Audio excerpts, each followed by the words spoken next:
of sport and the honour of our teams. I think the Paralympics and the Paralympic movement are the perfect vehicle to initiate and prompt change. For me, it was a real honour to get to compete at a home Paralympic Games. And I was like, this is never going to happen again. So just enjoy every single second of it. For 2 weeks, you've nothing else but people with disabilities on TV doing sport, getting gold medals, just like the Olympians were. So all of a sudden, everyone's like, oh wow, people can. Yes. Since retiring, I've realised that actually there's a lot of limitations and barriers that aren't placed on you by yourself, but are actually placed on you by society.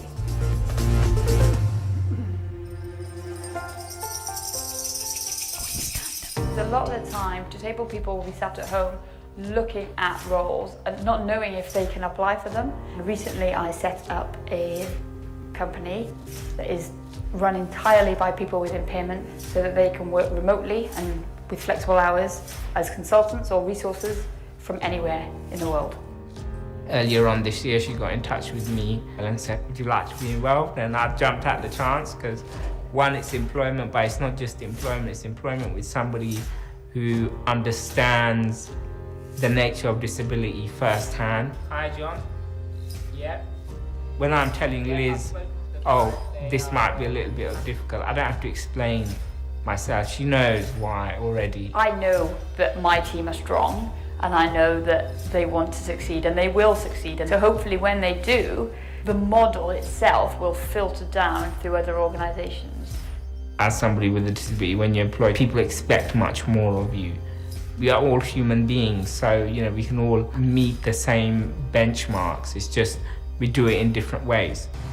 People with disability, they're some of the most resourceful, resilient, dedicated and motivated people on the planet. People need to stop hiding at home behind closed doors and get out there because the world has changed.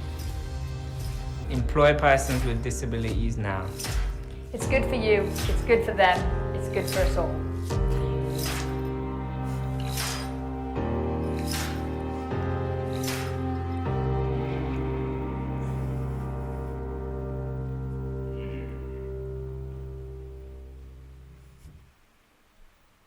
Is that rain? I've totally peaked too early because there's a video but there's no slides, so that's it. So yeah, the video actually it's a couple of years old and it was used as part of a Sustainable Goals campaign with the United Nations in partnership with the International Paralympic Committee and my team at the Ability People in order to introduce the concept of what the Ability People is. And I alluded it in the video, but we still use it because actually so often people talk about ED&I and they're like, oh yeah, we at the moment we're focusing on X or Y or Z. But actually, at the Ability People, our theme is, well actually if you're going to be inclusive, be authentically inclusive. And then you don't have to find certain budget from certain places in order to help a certain group of society at a time. You can create an equitable platform for everybody to have the parity of opportunity to be successful.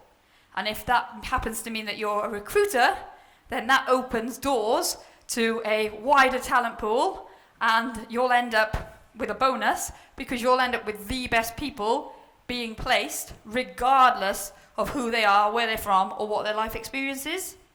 So I think when we talk about embracing disability specifically, but difference within the workplace, we have to look at what that actually means. Does it mean that we are simply going to talk about it? Does it mean that we're going to think about it and get to it?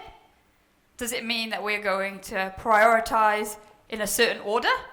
Or does it mean we are actually going to do what we say and embrace and willingly and openly accept people for who they are?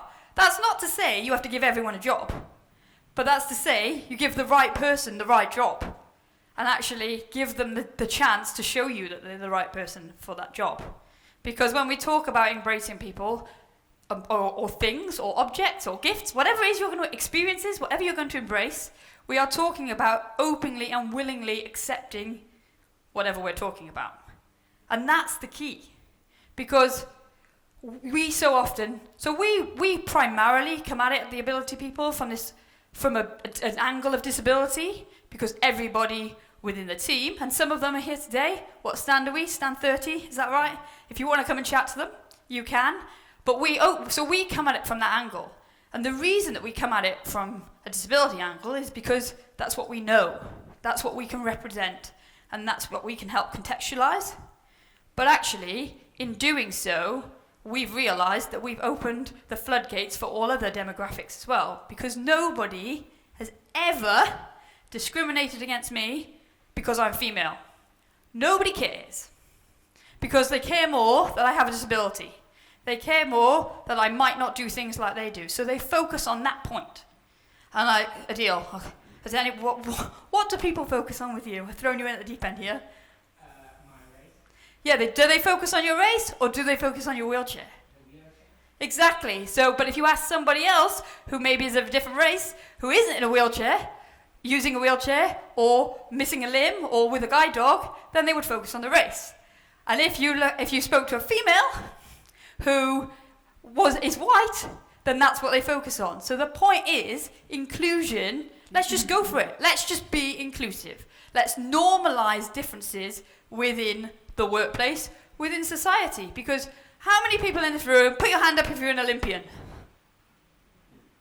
I mean, I know, but my point is, I was going to ask 2 more questions, but I don't need to because no one put their hands up. My next 2 questions were going to be, who's got a medal and who's got a gold medal? Because so often, when you have a difference, specifically a disability, or you're perceived to be disabled, you have to have done something deemed to be extraordinary in order to be given the same opportunity as your peers. Why is that fair? Why is that necessary? Especially when only 1% of the population go to the Olympics or the Paralympics. That's the global population, by the way, not just the population of London or the population of the UK. That's the global population, 1%. So why is it that we expect people who are different in some way, that maybe we don't understand, to have done something to prove that they are worthy of being given a chance? That's always my number one question. Because I think when we look at embracing difference, we have to firstly accept and acknowledge that it's an issue, that it exists, and actually park our fears and the burden and the idea that we need to fix it. We can't fix someone else's situation. We can't change how they look or where they're from or what experiences they've had, but we can change the attitude that people have towards them. And so, when we're looking at supporting people who are different in a workplace, let's make it a priority. What says that, oh, we'll get there in a couple of years when the budget's available? What says that that's okay?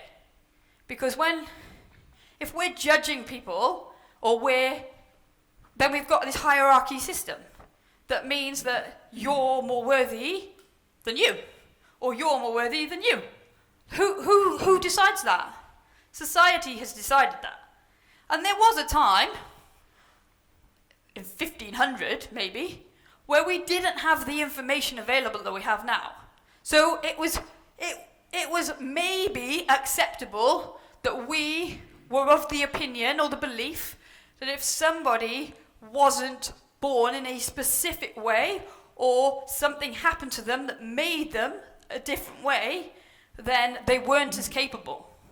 But it's 2021, and we now know that that is not correct. People have capability. They might have a different ability, and I'm not saying people with disabilities or disabled people are differently able. That is not what I'm saying. I'm saying you might tie your shoelaces differently to you, or you might shop in a different shop to you. You still buy your food. You still get your food. We have a different ability, a different way of getting things done. But ultimately, who decides what I'm capable of, or who decides what anybody in this room is capable of? Now, my biggest bugbear links back to this this idea that we'll get there eventually, or we'll do what we can. Because having a disability is not a bad thing. It's not a weakness. I don't need pity. None of my team need pity. Anybody else with a disability doesn't need pity. They potentially need empathy, and they definitely need an understanding that their way might be different to your way, but they don't need you to carry that burden for them. And actually, they shouldn't carry the burden of a person not being okay and not being comfortable with disability or difference. Let's remove the fear. Because ultimately, that's the important thing here. We're trying to get to a place where you don't have to come through a different door because you've got different colour eyes to somebody else. So why might you have to come through a different door if you enter the room in a different way? Or if you are reactive to senses, certain senses, if you've got sensory differences, why should you be excluded or need an adjustment? A reasonable adjustment was a good idea when this idea of being different was first introduced, and we needed a quick fix, a quick solution. But again, I'll keep reminding you it's 2021, and actually it's nearly over. How are we in September already? But it's 2021. Who decides what's reasonable? Is that enough? Is it enough to say, oh, we've got some reasonable adjustments in place?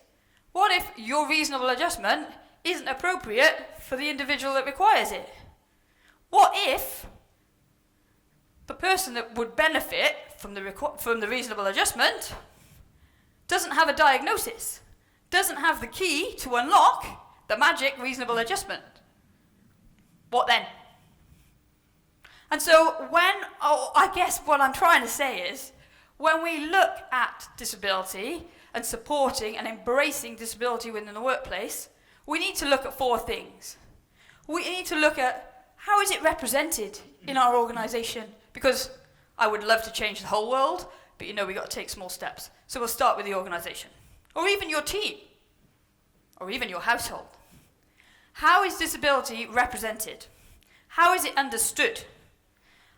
So that would lead to the culture or the environment that is within your organisation. And we're not talking about accessibility. Well, we can talk about physical issues, like we could put a ramp here, that would be grand. We could make sure there's a lift. We can lower a desk. But 70% of people who have disabilities have invisible disabilities. So if you're waiting for a visual stimulus to decide whether you're going to help somebody, then you're going to miss a lot of people. So we can do it that way, or we can look at removing any unnecessary barriers. Now you won't find, well you might find the odd person, they'd never admit to it because they would be judged massively, but you will rarely find a person who is intentionally mean or dismissive of a person with a disability. But they try to help. They think they're doing the right thing. And because the intent is there, then that's okay. And that's accepted. And well, we tried, but we didn't succeed, so sorry. You're just going to remain unemployed, or you're going to remain doing a job that you don't want to do, that you're overqualified for, because I think that's an appropriate job for you right now. Is that okay? I don't need you to answer. I've already decided it's not okay. And therefore, what we need to look at doing is getting people who understand, because we can't know everything. Nobody knows everything. That's why we don't all work by ourselves. But how are we ever going to find answers? We are, excuse the pun, a bit blind to the idea that if we can't see it, it exists. So get in the people that can identify the barriers that exist, and let's remove them. Because so often people will say, oh yeah, we can't do that because... Well, no, you can. You've made a choice not to. And that's okay if you're making that choice, but own that choice.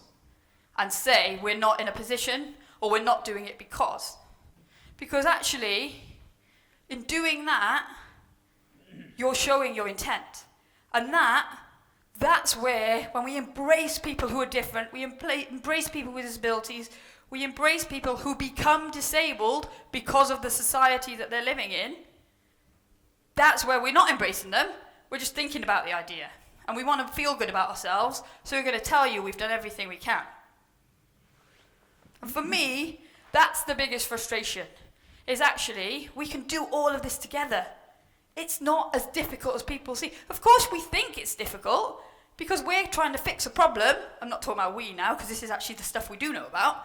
But we're trying to fix a problem, generally, that we know nothing about. But somehow, we don't think to ask the people that would know about it. And so in doing that, in finding the right people, when I was a swimmer, I always talked about this idea that one of the things I loved about it was the fact that it was me. It was an individual sport, and so if I won, I won, and if I lost, I lost, and I only had myself to blame. And that wasn't in an egotistical way. Like if I won a gold medal or had a good experience, I shared it with everybody that played a part. But the buck stopped with me if I lost, and I wasn't reliant on anyone else.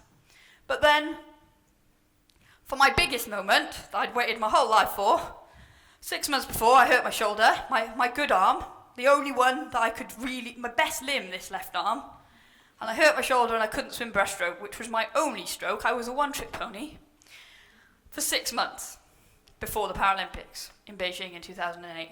And then 10 days before the Paralympics in Beijing in 2008, my race day, my mum passed away from cancer. That's another thing I can't fix, but I'm trying. Anyway, and what it taught me was that I thought swimming was an individual sport. I thought that's why I loved it. But what got me to that start line and the top of the podium was a whole team of people who knew more stuff about certain things than I did. I needed to trust other people and value their experiences and value their knowledge, take it on board, and then decide what I was going to do with it. And it got me to the top of the podium. It got me to the wall first. It was very close, but it did get me to the wall first. Just. It wasn't how I thought I would win, but I won. And actually, let's face it, with all that lead up, no one would have cared if I didn't win. But the point is, I couldn't have done it by myself. So why is it that when we're looking at embracing disability, we don't consult people who have disabilities, people who are disabled, people who know that the barriers exist? Why do we think we know better?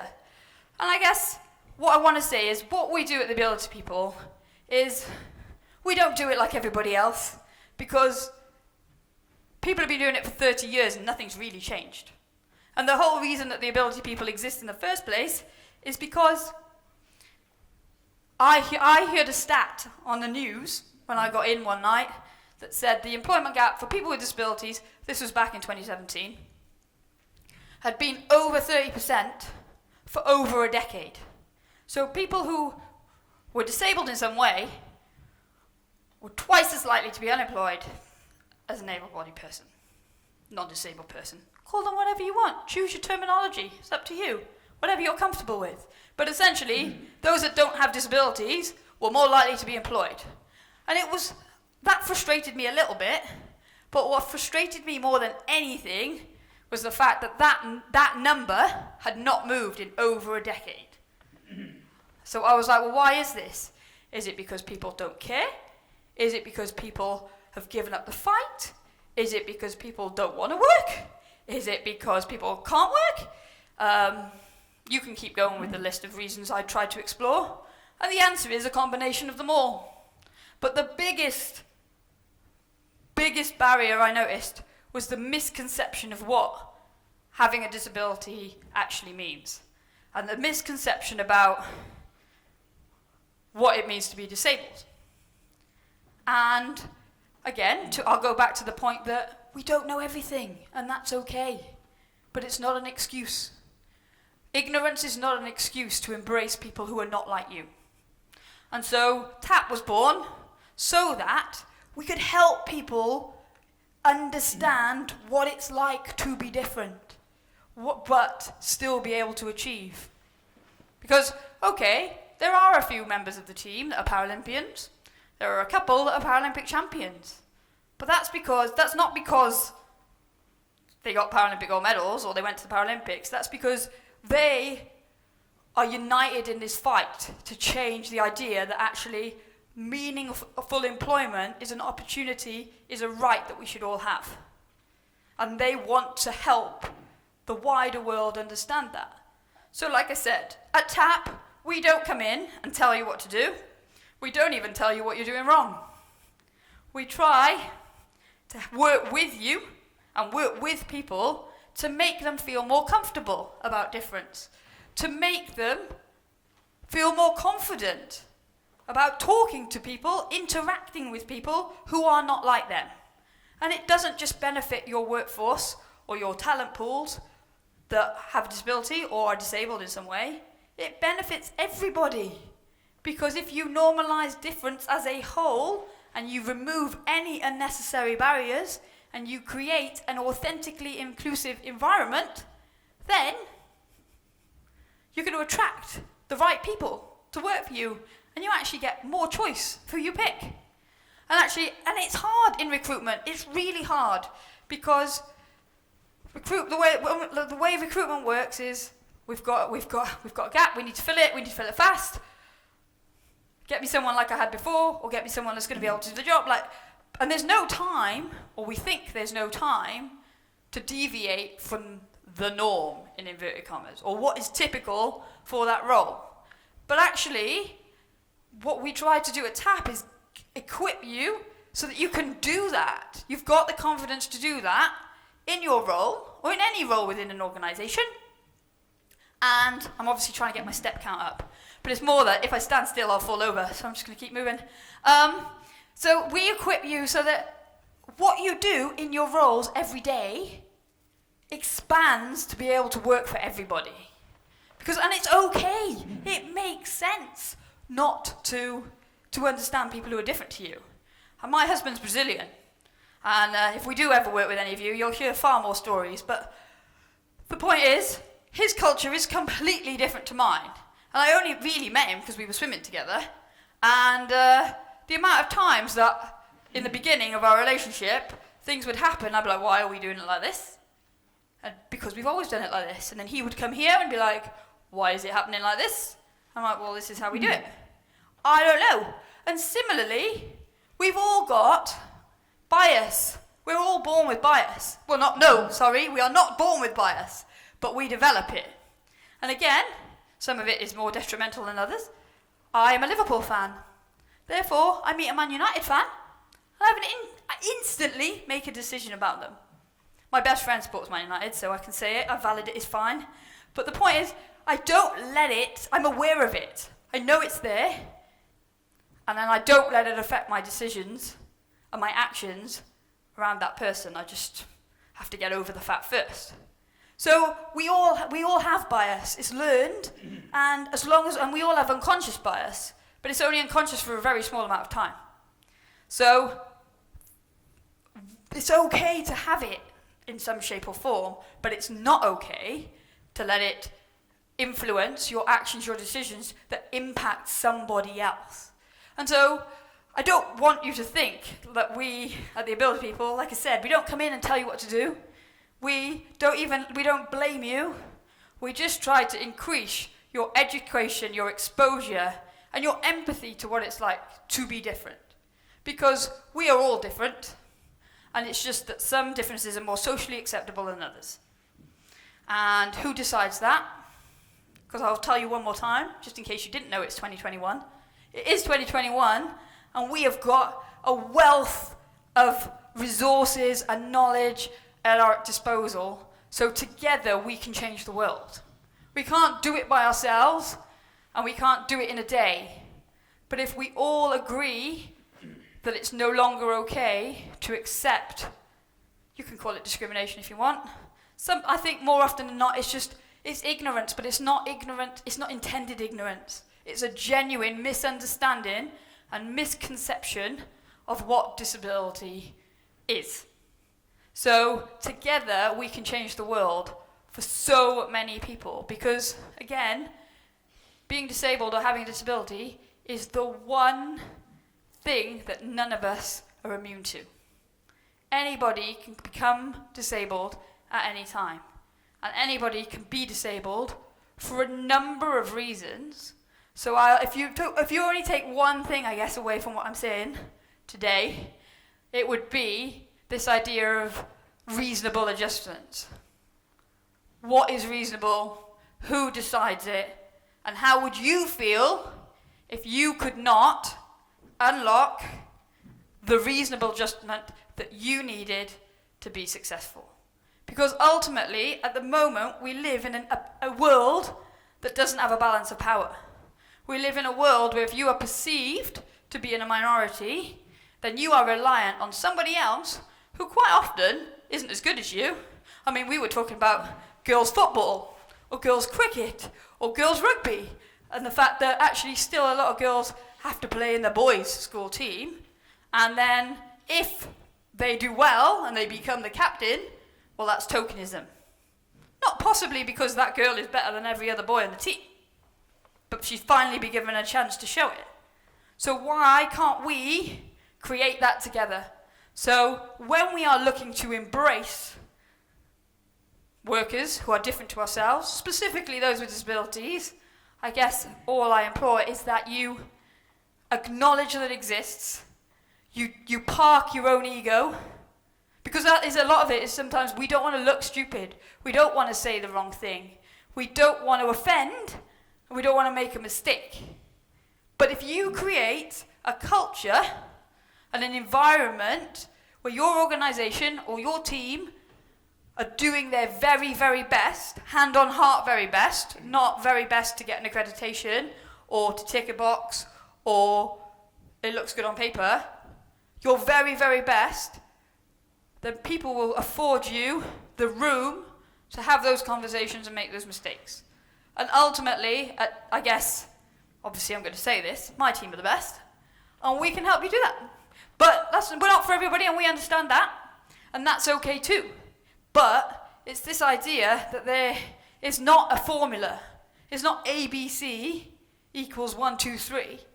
It's very much what do we need to understand disability, understand human interaction, and enable us to get the most successful, optimal workforce together.